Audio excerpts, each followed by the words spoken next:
Okay, we are in front of the James Brown statue here in Augusta, and I assume he's from Augusta, Georgia. Yep. There's a lot of James Brown's avenues, James Brown streets. There was a big mural over there too.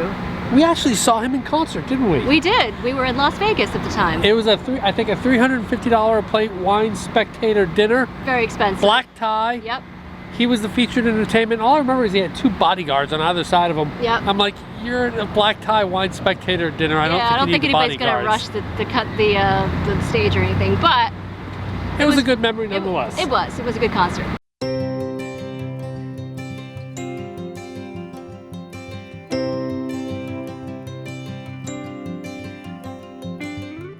Okay, welcome to this week's episode of Luv Subbin. We are here in Augusta, Georgia. It's a Saturday.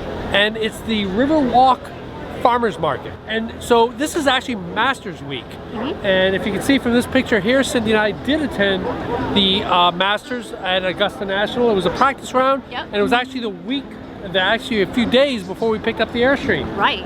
Brand spanking new. So we're going to check out the farmers market here. We're right along the river. And we're actually camped about 30 miles north of here. Yep, at a Corps of Engineers Campground, which we'll show you. It's beautiful. But yeah, let's go ahead and check out this farmers market.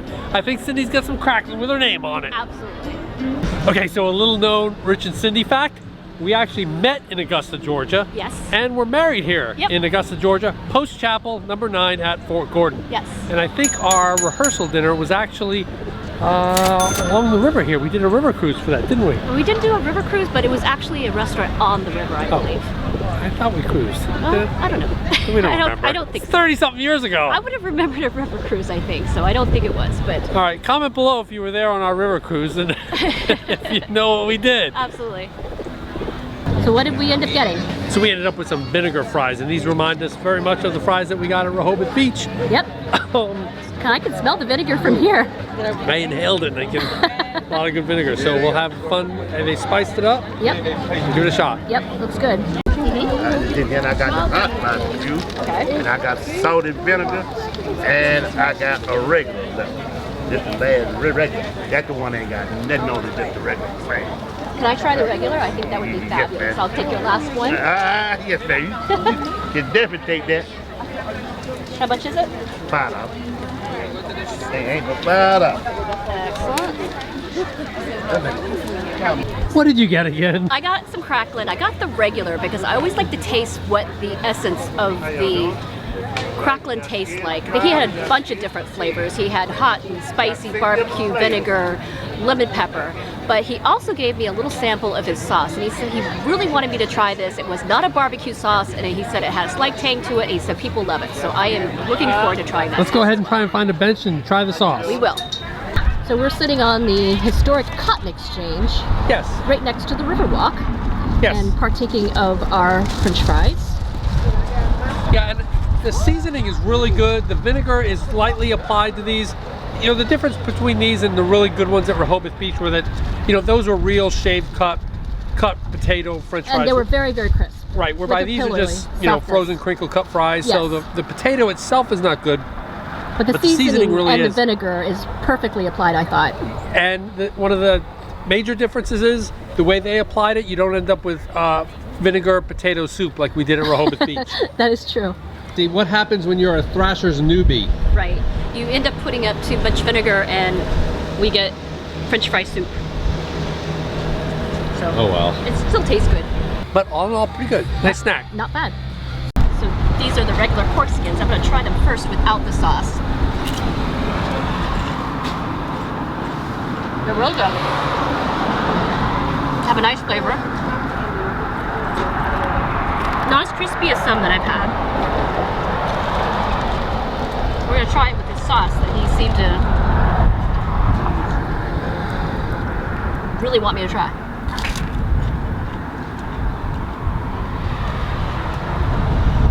This sauce kind of reminds me of a cocktail sauce, almost. Not quite a barbecue sauce. It has that little tang, maybe a citrus taste to it. They're really good with the pork rinds. Excellent. So So one of the tricks to finding parking in a big city, if you're going to a farmer's market, you want to stay away from the actual farmer's market area and go looking for some local public parking.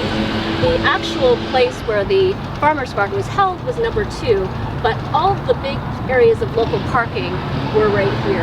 They were free and they had a little bit wider spaces, and we ended up getting stuck. Yeah, we tried to park at the farmer's market. Yep.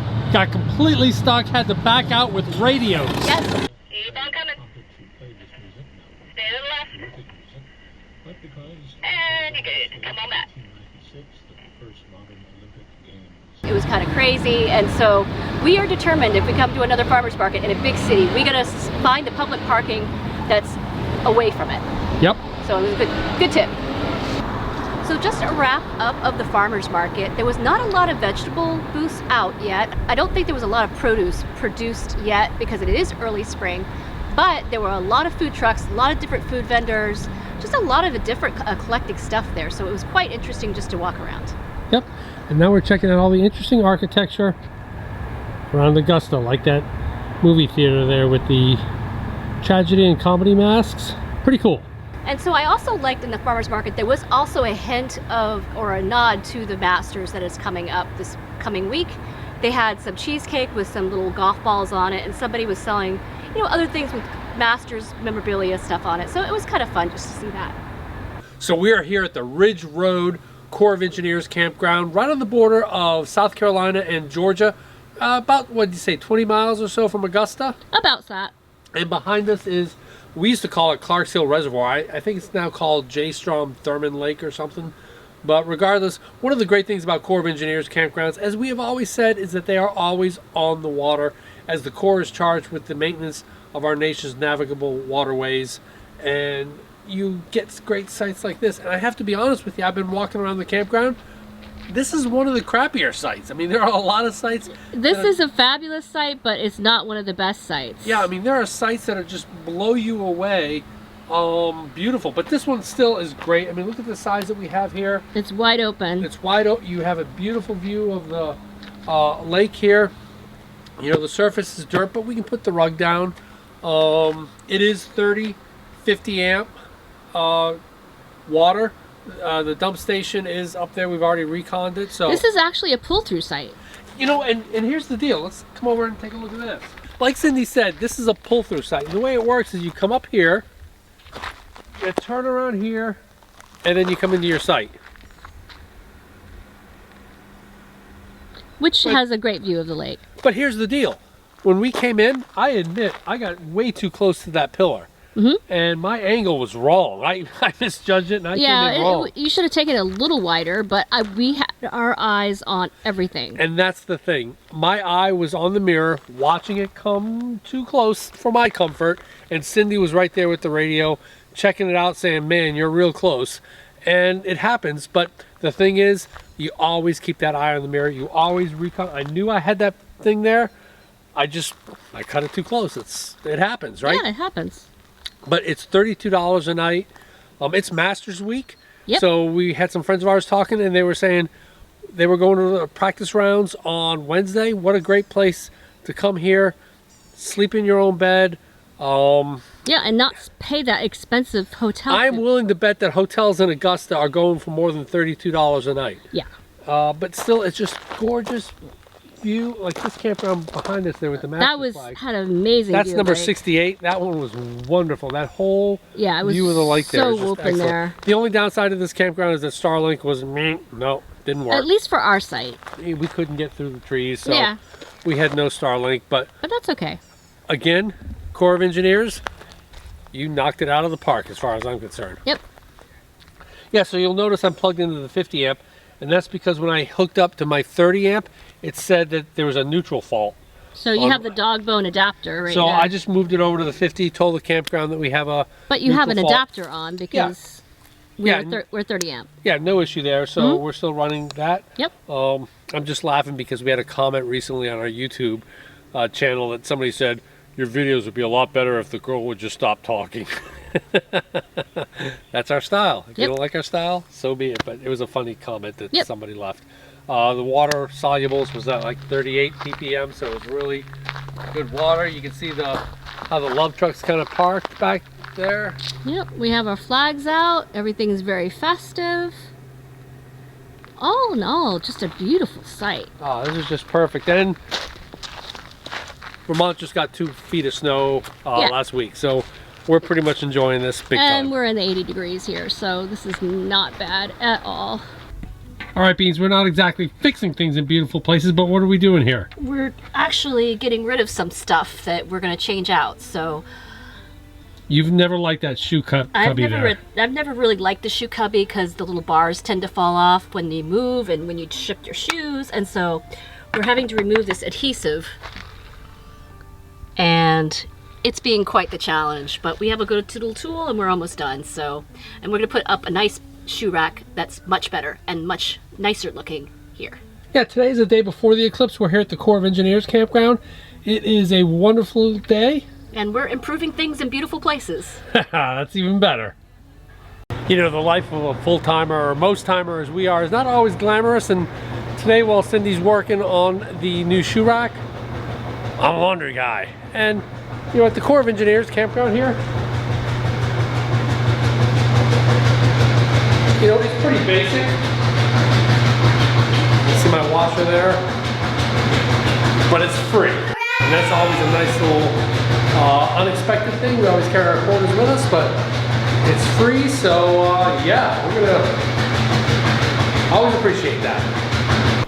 So this is part of our improvements in beautiful places, and you saw me earlier taking the adhesive off of our old shoe rack, and we're going to try our new shoe rack. And right now we're putting it up with double-sided sticky tape so we can see the position and see if we want to just sort of move it around before we actually make it permanent by screwing it in. Right, and if we want to screw it in with the sticky tape, can just stay there. We can just screw it right in. Yep. And that'll make drilling the holes ever more easier. Yep, and so right now I'm just sort of accessing it, and it's possible we may want to bring it down about an inch or so, because you do have the battery disconnect right there. But it looks like it fits pretty well. And as far as, you know, we're going to see how it works with different shoe This is a significant sizes. design disadvantage as far as I'm concerned. The shoes have to be the same width. And that's why I kind of insisted on double sticky taping it, because I'm not sold on this just yet. Well, we'll see. But if you wanted to do flip-flops and flip-flops only, you know, there's that as well. So we'll see how it works out. It is April 8th at 3:08 p.m. This should be peak for us in Georgia. So yes, it will be 77.8% of coverage for the solar eclipse. So a little bit over 2/3. Yeah, it's not totality. And looking up at the right about now, and you can see the sun looks just like a, you know, a very deep toenail. crescent. Yeah, toenail moon. Yeah. Crescent moon. So the thing that's amazing to me is how the light light, it still is. I mean, there's just barely. There's not much left. And you really, if you didn't know that there was a solar eclipse happening right now, I doubt you would really pay attention to it. Know that it was happening, because it is still pretty bright out, as you can tell from the video here with the sun in our face. And I guess the only difference I can tell is that it feels just slightly cooler. Yeah, I would say maybe, but again, not to the point that you would actually notice it, right? Correct. And sit there and say, oh my goodness, what's happening? Like before you knew what was going on with the sun, you know, hundreds of years ago. I don't think you would even know that something weird was happening. Yep. So, yeah, today is a good day for all of us space enthusiasts, and a real bad day for all you flat earthers. Ha, explain that one. You can't. Yep. Okay, we're here doing flag ceremony. We take our flags down every night. We properly fold the American flag in its trifold kind of way. But as we're doing this, Cindy is still mad that Golf and Victor Company's guidon was improperly deployed during the Citadel's parade. Make sure you check out that video. Yeah, that was unacceptable. Up here, where we visited the Citadel. But yeah, she's still mad at that, which I kind of approve of. I'm still mad at it too. Golf Victor, come on. But Hotel and Echo were doing well. Hotel Hell, Stalag Echo, they better be doing well, or you're gonna have to answer to this guy. Yep. On YouTube. Join us next week as we cross the border into South Carolina and visit a plot of land deeded to God. It was a truly local spot that had some interesting healing springs. So if you like this video, give us a big thumbs up. And if you think we've earned a subscription, click to subscribe. And comment below if you've been to Augusta or also seen the Masters. Because we come out with RV and Airstream related videos just like this one every Tuesday. Thanks for watching.